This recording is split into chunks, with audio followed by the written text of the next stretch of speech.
My first boyfriend ever, I was actually kind of talking to one of his friends, and I see this guy sitting in the living room eating a pile of super nachos with a broken arm. And I asked the guy that I was talking to, who's that? And so he told me about him. He said that he hurt his arm punching out the window of his stepdad's, actually it was his own car. He punched out the window of his own car because he was mad at his stepdad. And I was like, that's the one. That's the one for me. Plus he was really cute. But the guy I was talking to was really cute too. But there was no chemistry there. So I pursued my first boyfriend very, very hard. And he was just like me. You know, our relationship, I really, really delved deep into my addiction during that relationship.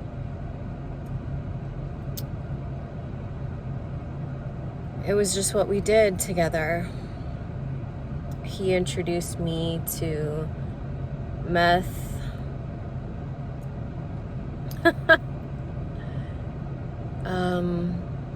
Yeah, deep trauma bond we had. And I learned so much. I got so much experience from that relationship. Going on to the next relationship, I fell in love with my coke dealer. He knew my friend at the time that this was around the time when I was prostituting and stripping. And yeah, this guy, he had the best coke. And a little taste of home, so we started hanging out. And he introduced me to actually GHB. And in a drunken stoop, I professed my love for him in the back of a taxi that he was pouring me into for like the umpteenth time of saving my life, because these really lethal drugs had me passing out, choking on my own vomit, you know, the whole bit. So yeah, the next guy, you know, I mean, like, you know, all three bad boys, right? But the next guy, I had gone into a different chapter of my life where I was trying out sobriety, and I thought he was sober.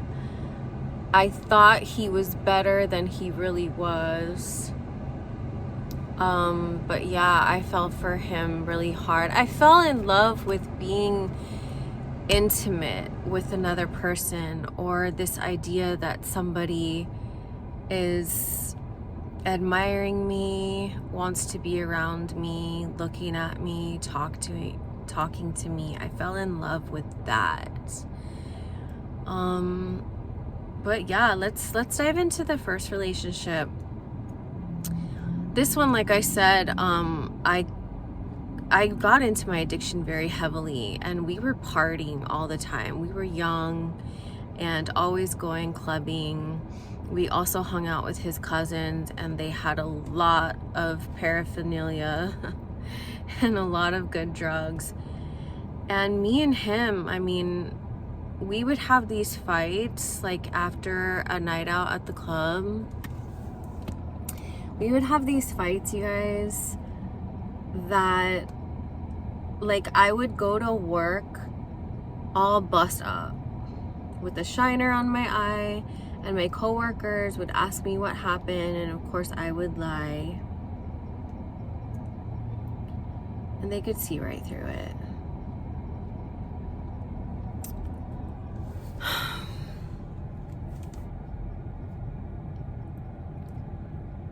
Me and him were together for 5 years. 5 years this was going on.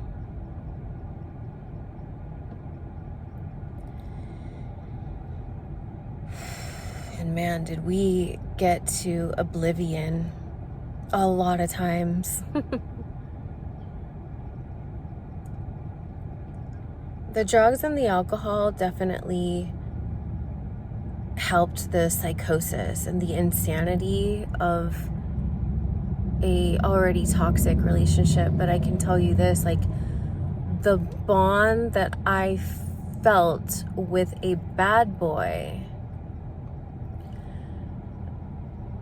it was so strong that I don't need to be an alcoholic or an addict to invite abuse into my life.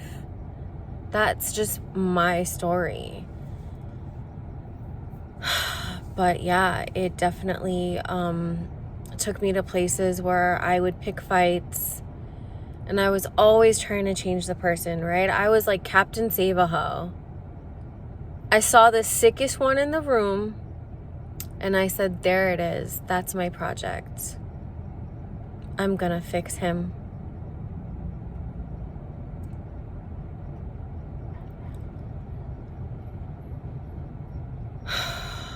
I'll always keep it 100 with you.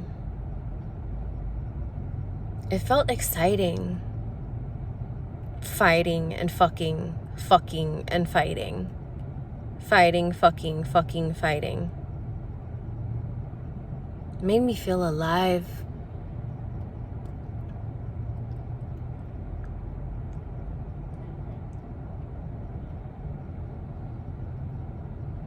I chased the drama. I chased the trauma. Something I had succumbed used to, because when I was 18 I was being raped by somebody. I went to go live with him in hopes to getting a record deal, and the guy was like 70 years old and I was 18.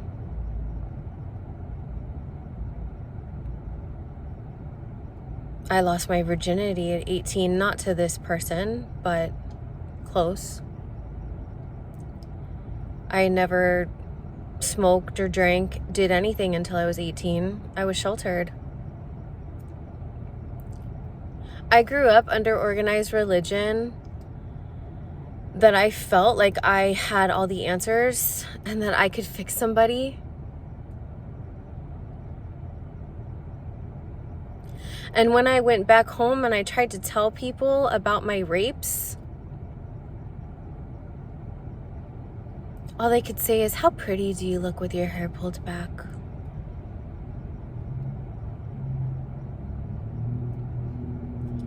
All my parents could do was bring me to a psychologist who prescribed antidepressants for me. Oh, something's wrong with you. You're super depressed. Let's put you on medication. That'll fix you.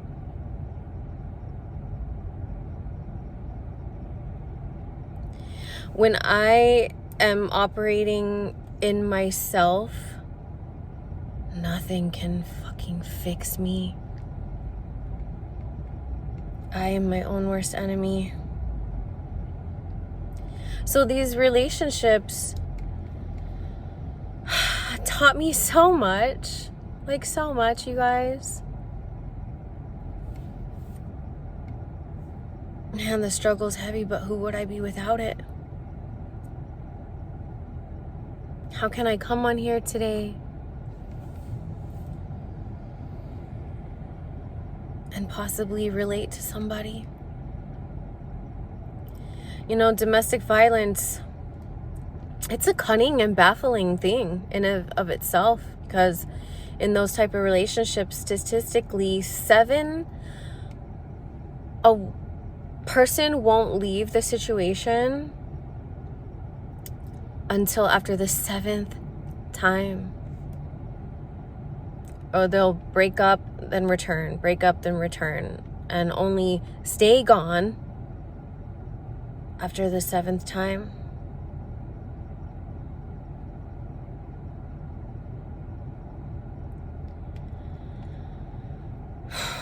So, yeah, I finally decided to leave, and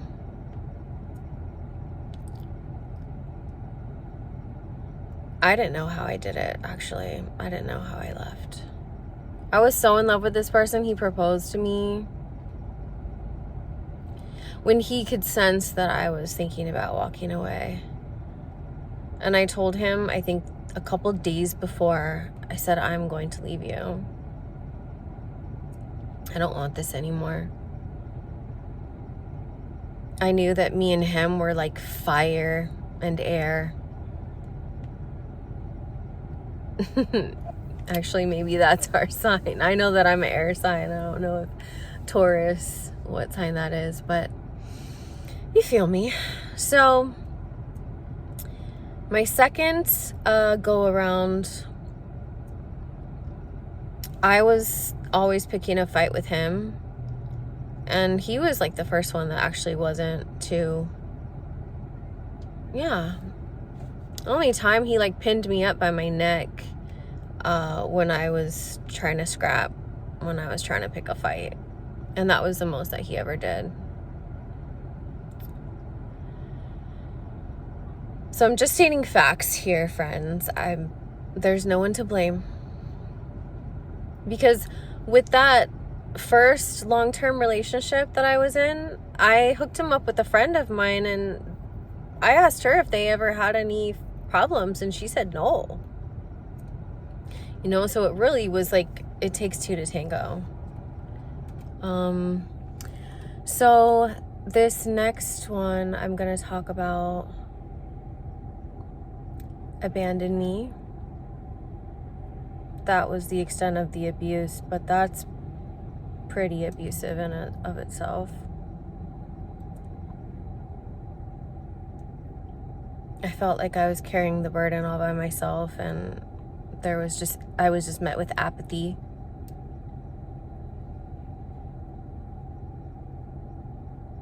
He was a criminal through and through, sued by an entire state, evading everything. And I was left. Then the next one, I know that there was trauma there. In fact, our first conversation was about our trauma. And I felt such relatedness with this person. I felt like we could build a better life and we could heal each other. I really was convinced of that. And I sent him something like in Aladdin when they're like a whole new world. I sent him that, and I was like, join me in this whole new world where we go to church and we help the children in the community, and we just are just pillars. We're heroes. We're town heroes together. Let's heal together. Two addicts, hopeless addicts looking for love. It's a beautiful thing. Making love, introducing a new life into this world.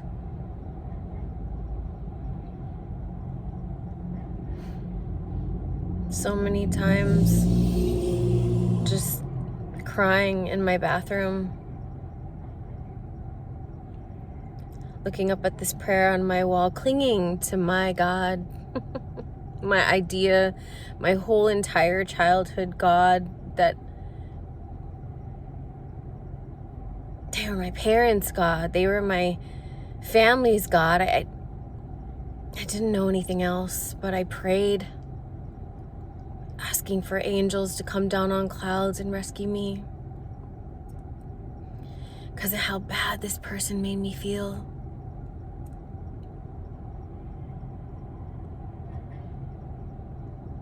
He tried killing me, pushed me down a cliff.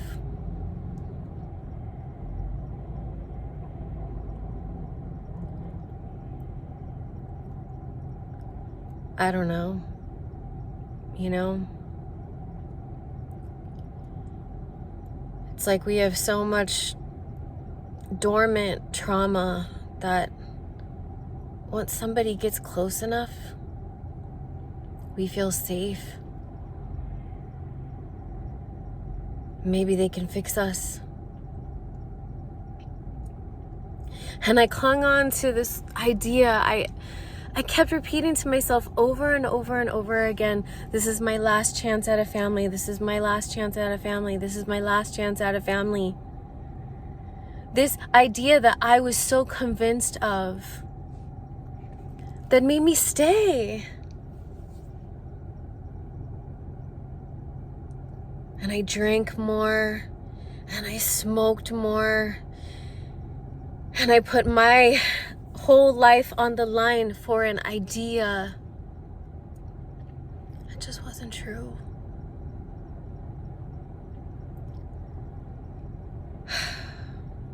So today, man, like this idea of love,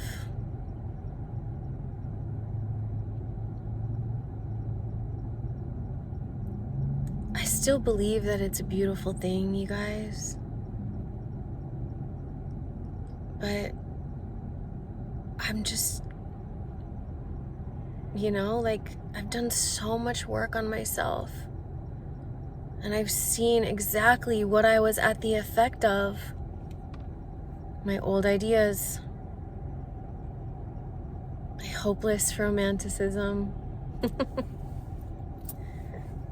They asked me what I wanted to be when I grew up. My answer is in love. I would look in every stranger's face and ask, are you the one? Are you the one? Are you the one? Thinking that something outside of me was going to fix me. That knight in shining armor, coming on angel clouds to rescue me.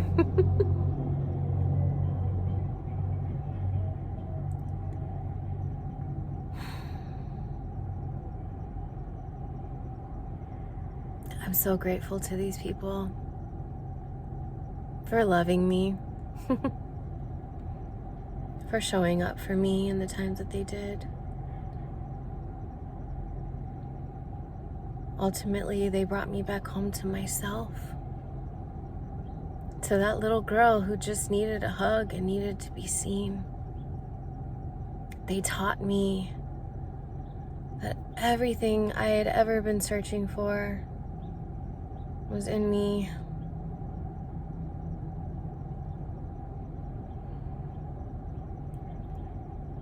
Because nobody can create a feeling in me that's not already there. They remind me of the only thing that's true. It's love.